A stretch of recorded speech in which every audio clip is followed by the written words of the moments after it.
Muitas pessoas me perguntam se bebês brincam. Como assim? Bebê brinca? E brinca muito. Só que nós temos que entender o mecanismo do brincar do bebê. Um bebê, ao sair, ao nascer, ao sair do útero materno, ele vai ter seu primeiro brinquedo, por incrível que pareça, que é na relação do amamentar com sua mãe. Eu falo que o bico do peito da mãe é o primeiro brinquedo de um bebê e que se dá logo no início do processo. Por quê? É aquele objeto que vai ligar ele à pessoa da mãe após o nascimento. Ele sai de uma relação de um cordão umbilical vinculado diretamente na pessoa da mãe, num processo alimentar ali pelo cordão umbilical no útero materno, e ao nascer rompe-se com o cordão umbilical e ele passa a ter uma necessidade alimentar que vai ser suprida através do seio materno. Ou, não sendo possível de amamentar com os seios, a mãe vai poder oferecer uma mamadeira, mas com a mesma relação de vínculo afetivo, para alimentar a necessidade do seu bebê. Mas o bico que liga a criança à mãe e faz ela ter a ilusão de que é uma única pessoa. Então esse brinquedo passa a ser então a relação de proteção, de segurança da criança. E que no desenvolvimento do primeiro ano de vida, do estágio bebê de um ser humano, vai evoluir depois do bico dos seios para outros objetos que não são nem internos a ela e nem externos a ela como criança, como bebê, mas sim extensão de si, para dar aquela segurança também nos momentos em que ela possa estar distante da figura materna ou de quem cuida.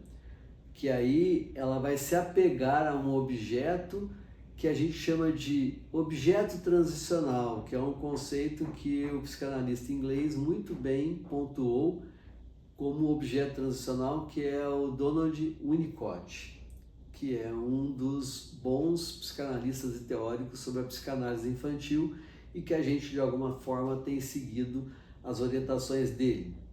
Então, nesse sentido, sai do bico do peito, que é o primeiro brinquedo, para outros objetos que é extensão, que faz com que a criança tenha a ilusão desta proteção. E é ursinho, é a fralda, às vezes a chupeta, às vezes parte do próprio corpo que a criança se apega, por isso que muitas vezes ela fica ali muito apegada, pondo a boca na mão, a questão de que ela vai se iludindo ou se ela vai assim se encantando por partes do seu próprio corpo.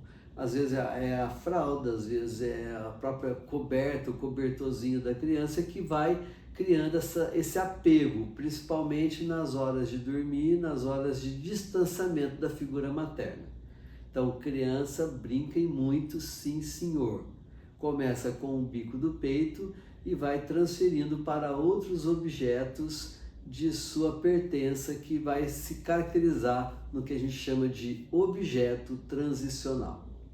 Passando então a fase de bebê, tendo esta relação materno-filial de forma muito afetiva, ou necessariamente que não seja a mãe, mas aquela que se faz mãe, ou as cuidadoras que estão ali, porque muitos bebês estão nas creches e essas creches precisam ter também as educadoras, cuidadoras que dá essa transmissão de afeto e seguridade à criança. Eu estou falando isso porque senão a gente fica nesse padrão de que toda bebê tem sua mãe, não é bem assim, né? Nós estamos numa realidade social familiar que nem todo bebê está com a sua mãe biológica e caracterizando a mãe como aquela que cuida, aquela que transmite o afeto, e principalmente na figura materna.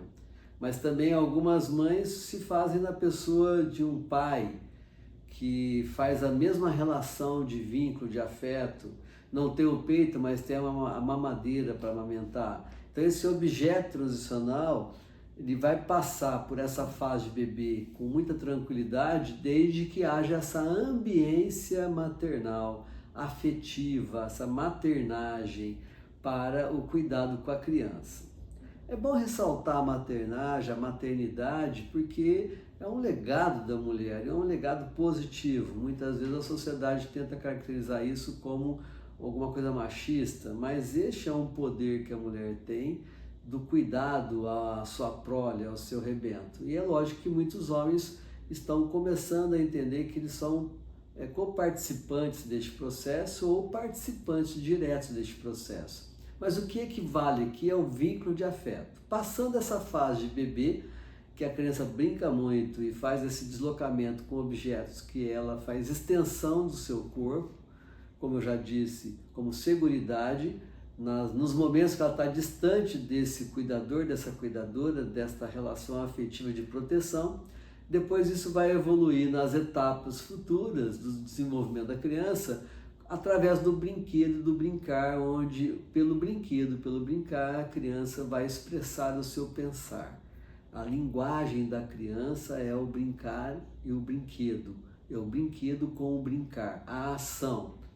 E depois disso, quando já passa-se a fase para a vida adulta, o legado do primeiro ano de vida, do brincar no bebê, depois do brincar na vida de criança, é a capacidade de sair do objeto transicional brinquedo para a potencialidade criativa e a capacidade de se projetar, de fazer acontecer, das suas habilidades que vai ser desenvolvida, que é uma transferência que sai da ilusão para o processo de criatividade, de construção, de cultura, de arte, de vinculação com a cultura, com a sociedade, com a religião e assim por diante. Então, se o processo foi absolutamente favorável e foi colocado essas condições de vínculo da criança com esses objetos tradicionais e favorecido o brincar dessas crianças, então esse futuro adulto vai ser bastante criativo, vai ser bastante potente. Do contrário, aí já é patologia.